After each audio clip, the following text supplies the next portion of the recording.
Yes. Mhm. In the New Testament, hospitality is more markedly enjoined.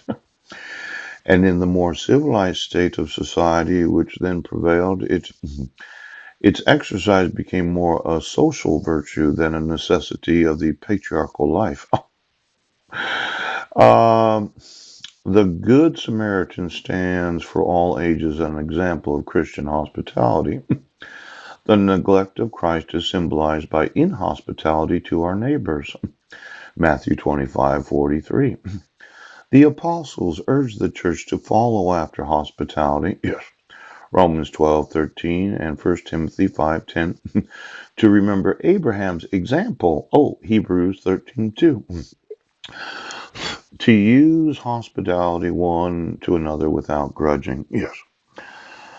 Now, I really, as a person, I like entertaining persons that want to live where I live.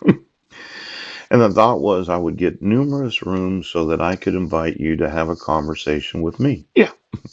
And I would pay for the hospitality. You wouldn't have to concern yourself of the actual cost. In fact, there are a few women that said, well, if I could only volunteer during voluptuous, the 5 days before and after, yes, ovulation, how am I going to be able to use your genitals as a volunteer?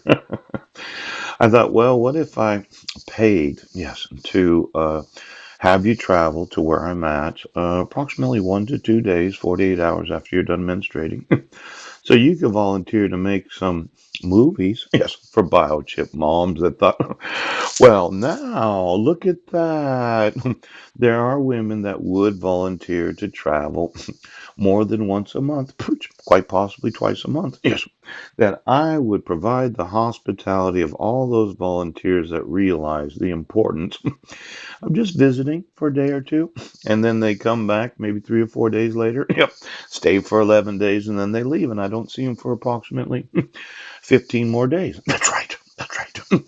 Now, as an individual that's going to do some suing in this nation, I'm very open to the hospitality.